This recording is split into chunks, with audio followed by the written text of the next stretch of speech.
Okay. So you and I, inshallah, will be appearing for AS accounting, which is 9706. अब आपने ओ level accounting की हो या ना की हो उससे फर्क नहीं पड़ता, ठीक है। जिस पेपर के लिए मैं और आप अपेयर करेंगे वो है AS अकाउंटिंग 9706, ठीक है। इसके अंदर हम नॉर्मली 2 पेपर्स के लिए अपेयर होते हैं इंशाल्लाह। एक होता है पेपर 1, ठीक है, नोबडी राइट्स, फोकस। एक होता है paper 1। Paper 1 is an MCQ paper. MCQ means multiple choice questions होंगे, और ये वो मल्टीपल चॉइस क्वेश्चंस होंगे जिसमें 30 MCQs एग्जामिनर टेस्ट करेगा,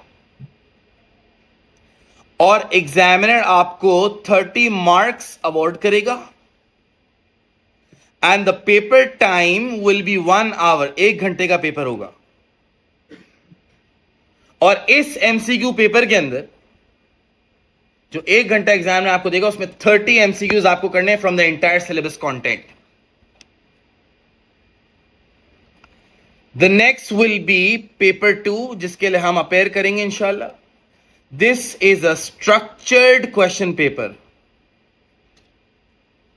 स्ट्रक्चर्ड क्वेश्चन पेपर का क्या मतलब है सर? मैंने कहा स्ट्रक्चर्ड क्वेश्चन पेपर का मतलब है 4 क्वेश्चंस एग्जामिनर देगा, 4 questions. This paper is 90 marks and the paper time is 1 hour 30 minutes. 1.5 घंटे का पेपर है, and probably this will be the fastest 1 hour 30 minutes of your life. ये आपकी जिंदगी का सबसे तेज 1.5 घंटा होगा, क्योंकि accounting is not everyone's cup of T, और 1.5 घंटे में 4 सवाल करना इज नॉट इजी। जो 4 क्वेश्चन एग्जामिनर दे रहा है पेपर 2 में 1 आवर 30 मिनट्स एंड 90 मार्क्स। ये क्वेश्चन 1 30 मार्क्स का होता है, question 2 15 marks, question 3 15 marks and question number 4 30 marks. Total मिला के ये 90 मार्क का पेपर है। And what's the best part is, ये आपको बता सकता हूं कि question number 1 will be financial accounting.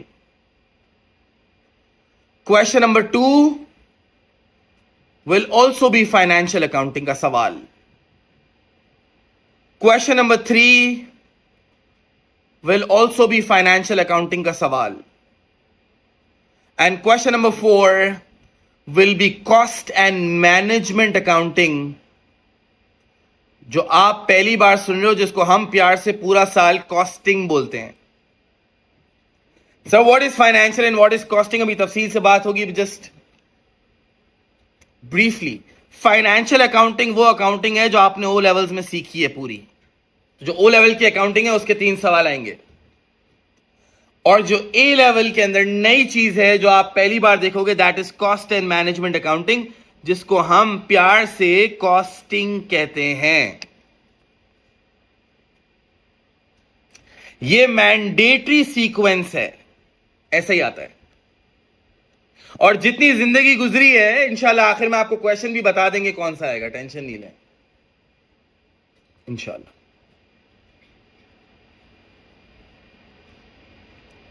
This is the paper format, the time, the duration, the number of questions, and what is financial and what is cost and management, वो आगे देखते हैं इंशाल्लाह। बट फॉर राइट नाउ 3 सवाल ओ level accounting financial से होंगे, एक आखिरी सवाल क्वेश्चन नंबर 4 30 मार्क का कॉस्ट एंड मैनेजमेंट कॉस्टिंग से होगा। और हम पहले, because it's new for all of you guys, हम पहले कॉस्टिंग करेंगे फॉर 2.5 months, एंड देन 5.5 महीने पूरी ओ लेवल अकाउंटिंग यानी फाइनेंशियल अकाउंटिंग वापस कराऊंगा। So whether you had O levels के अंदर अकाउंटिंग और you did not have it, it's okay, हम दोबारा करेंगे पूरा इंशाल्लाह, ठीक है। फर्स्ट थिंग्स फर्स्ट, चूंकि it's new for all of you guys, let me tell you, accounting is divided into two categories. Accounting के अंदर दो कैटेगरीज हैं बड़ी. एक को हम फाइनेंशियल अकाउंटिंग कहते हैं, जो तुम और मैं ओ लेवल से पढ़ के आए, और दूसरा कॉस्ट एंड मैनेजमेंट अकाउंटिंग होती है, जिसको हम कॉस्टिंग कहते हैं. And before we step into the world of cost and management, I want all of you guys to learn the difference between the two. दोनों के बीच में जो differences है वो पता होने चाहिए, ताकि फिर सुकून से हम step by step कर सकें. जो फाइनेंशियल अकाउंटिंग आपने ओ लेवल्स के अंदर करी है, वो और कॉस्ट एंड मैनेजमेंट के अकाउंटिंग के अंदर बीच में 5 बड़े डिफरेंसेस हैं. 5 मेजर डिफरेंसेस हैं. नंबर 1, जो फाइनेंशियल अकाउंटिंग आपने पहले की है, जो हम अभी आगे इंशाल्लाह करेंगे भी, वो एक्सटर्नल पर्पस के लिए यूज होती है. एक्सटर्नल पर्पस मतलब बाहर वालों के लिए की जाती है, बाहर वालों को दिखाने के लिए की जाती है. और जो cost and management accounting costing होती है, ये इंटरनल पर्पस के लिए होती है, इंटरनल मैनेजमेंट के लिए की जाती है. It is not to show it to anybody outside. External means बाहर वालों को दिखाने के लिए की है. इंटरनल मींस अपने अंदर इदारे के लिए की है, अपनी ऑर्गेनाइजेशन के लिए की है.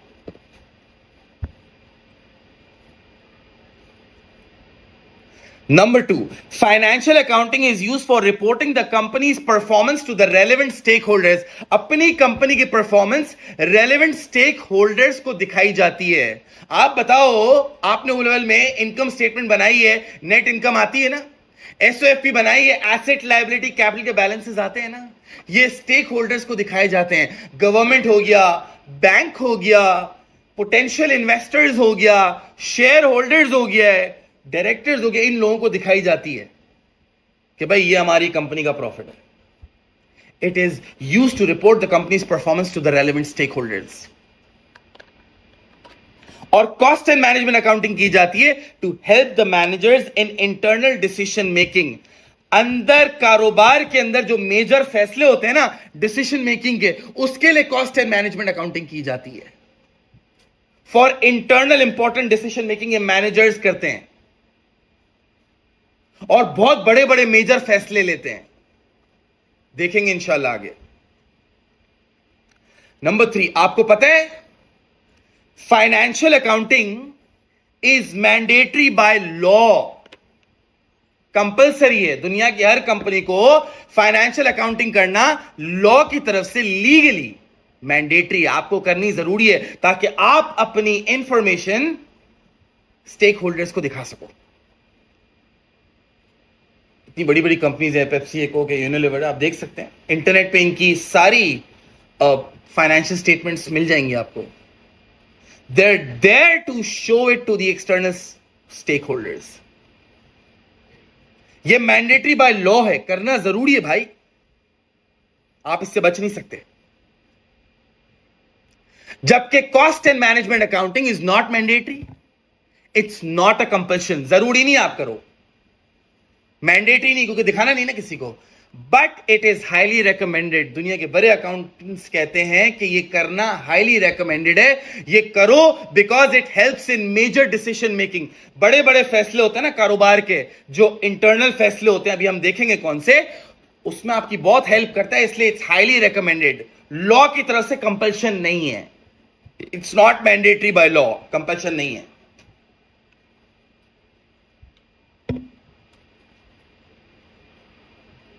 नंबर 4, आपको पता है इनकम स्टेटमेंट का एक फिक्स फॉर्मेट था. कभी आपने फॉर्मेट चेंज किया वो लेवल्स में? एसओएफपी का फिक्स फॉर्मेट होता है ना, कंट्रोल अकाउंट्स के फिक्स फॉर्मेट है, statement of changes in equity सोशी के फिक्स फॉर्मेट्स है ना. You can not change formats, right? क्योंकि इंटरनेशनल अकाउंटिंग स्टैंडर्ड IAS एक बॉडी है जिसने ये फॉर्मेट्स को फिक्स किया हुआ है. आप फॉर्मेट चेंज नहीं कर सकते. फाइनेंशियल अकाउंटिंग के formats are fixed by the IAS.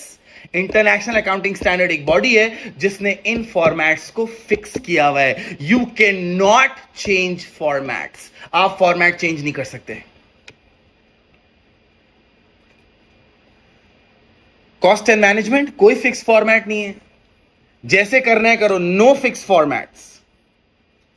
कोई IAS ने मैंडेटरी फॉर्मेट नहीं रखे हैं, जैसे करना है करो. हम भी जब कॉस्ट एंड मैनेजमेंट अकाउंटिंग करेंगे ना, तो क्वेश्चन समझ आना चाहिए। काम करने का तरीका 2-3 हो सकते हैं, कोई भी हो सकते हैं, जैसे करना हो करें, मसला नहीं है। No fix formats. Fixed formats only happen to be in financial accounting. Cost and management has no fixed formats as per IAS. जैसे करना है करें, बस कर लें। It's highly recommended because of decision making.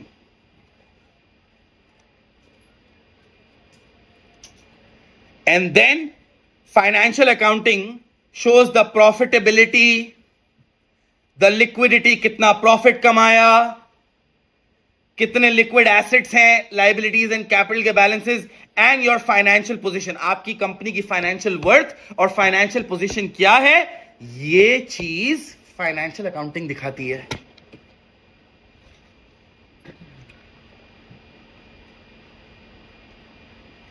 But cost and management accounting helps in important decision making. कौन से बड़े फैसले हैं भाई जो कॉस्ट एंड मैनेजमेंट में हेल्प करते हैं?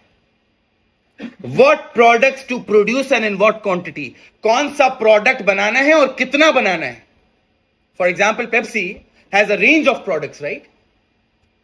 पेप्सी है, 7 अप है, मिरिंडा है, ड्यू है, स्टिंग है, एक्वाफीना है, स्लाइस है। इंटरनली ये डिसाइड किया जाता है कॉस्ट एंड मैनेजमेंट के थ्रू कि which product to produce and in what quantity, कौन सा प्रोडक्ट बनाना है और कितना बनाना है। What selling price to charge for a product, ये भी एक इंपॉर्टेंट डिसीजन है कि किस प्रोडक्ट को कितनी सेलिंग प्राइस पे बेचना है। इसका फैसला कौन लेता है? कॉस्ट एंड मैनेजमेंट अकाउंटिंग से होता है। इंटरनली जब managers cost and management accounting करते हैं तो ये डिसाइड होता है कि क्या सेलिंग प्राइस चार्ज करनी है प्रोडक्ट की। मेक और बाय द प्रोडक्ट, ये भी एक इंपॉर्टेंट फैसला है। व्हाट इज मेक और बाय द प्रोडक्ट? प्रोडक्ट खुद बनाना है या बाहर से खरीद के अपना लेबल लगा के बेचना है? खुद बनाने में ज्यादा फायदा है या बाहर से खरीदने में फायदा है? यह भी बहुत इंपॉर्टेंट डिसीजन है।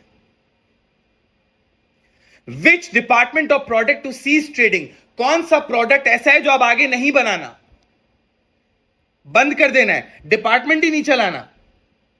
ये इतने मेजर फैसले हैं कि पेप्सी के ओनर को सुबह ख्वाब में नहीं आता कि मुझे ड्यू कितनी बनानी है और मिरिंडा कितनी बनानी है और पेप्सी कितने की बेचनी है। इसके पीछे एक पूरी कॉस्ट एंड मैनेजमेंट अकाउंटिंग है। उसके बाद इस डिसीजन पे आप आते हो। And these important decisions can only be taken if you do cost and management accounting. अगर कॉस्ट एंड मैनेजमेंट अकाउंटिंग करोगे तब जाके ये फैसले हो सकते हैं, वरना नहीं हो सकते।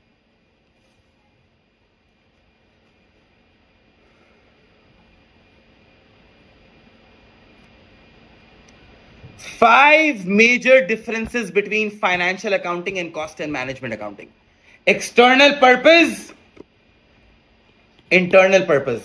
Reporting the company's performance to the stakeholders, internal decision making of the managers. Mandatory by law, not mandatory, not a compulsion, but highly recommended. क्योंकि यार मेजर डिसीजन मेकिंग है यार, it's not a joke. One wrong decision can put you and your company in trouble, right? तो ऐसी costing कर लेनी चाहिए ना, ऐसी मैनेजमेंट अकाउंटिंग कर लेनी चाहिए जिसके थ्रू हम इंपॉर्टेंट डिसीजन ले सकते हो। Fix formats as per the IAS, no fix formats as per the IAS।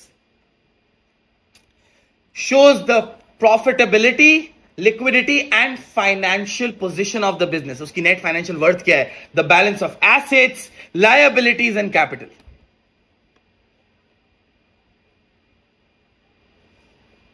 And helps in important decisions.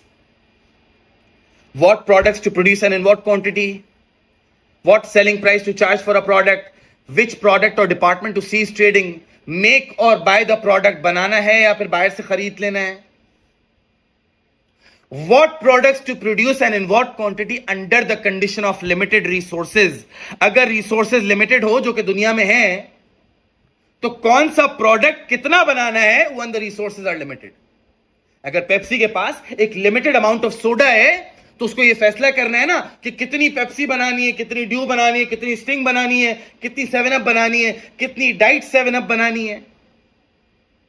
Resources limited हो तो किस प्रोडक्ट की कितनी क्वांटिटी बनानी है, यह भी एक मेजर डिसीजन है। और यह डिसीजन आप उस वक्त बेहतर ले सकते हो if you do cost and management accounting. This is why it is highly recommended, इसीलिए यह रेकमेंडेड है।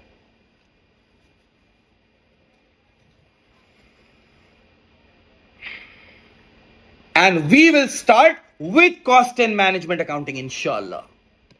For the first 2.5 months, cost and management accounting को आगे जाके कवर करना है, inshallah. And then financial accounting पे जाएंगे वापस और आपको पूरी कराएंगे।